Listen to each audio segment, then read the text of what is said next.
ভাই আজকে একটা সত্যি কথা বলবো। আমার জীবনে ভাই সব সময়ই খারাপ মানুষ আসছিল।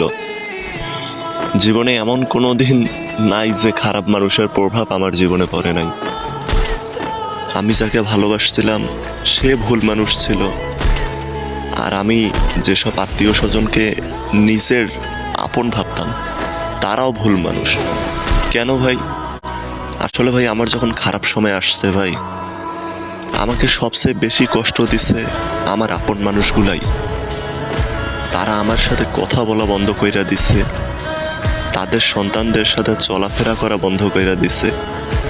এমনকি ভাই তারা আমার এখন খোঁজখবরও নেয় না। তারা আমাকে দেখলে অন্য রাস্তায় চলাচল করে। আসলে ভাই আমি কি দোষ করছিলাম এইটাই তো বুঝি না ভাই। আসলে বাপের টাকা নাই তো, তাই নিজের আত্মীয় স্বজনগুলোও কম দাম দেয়।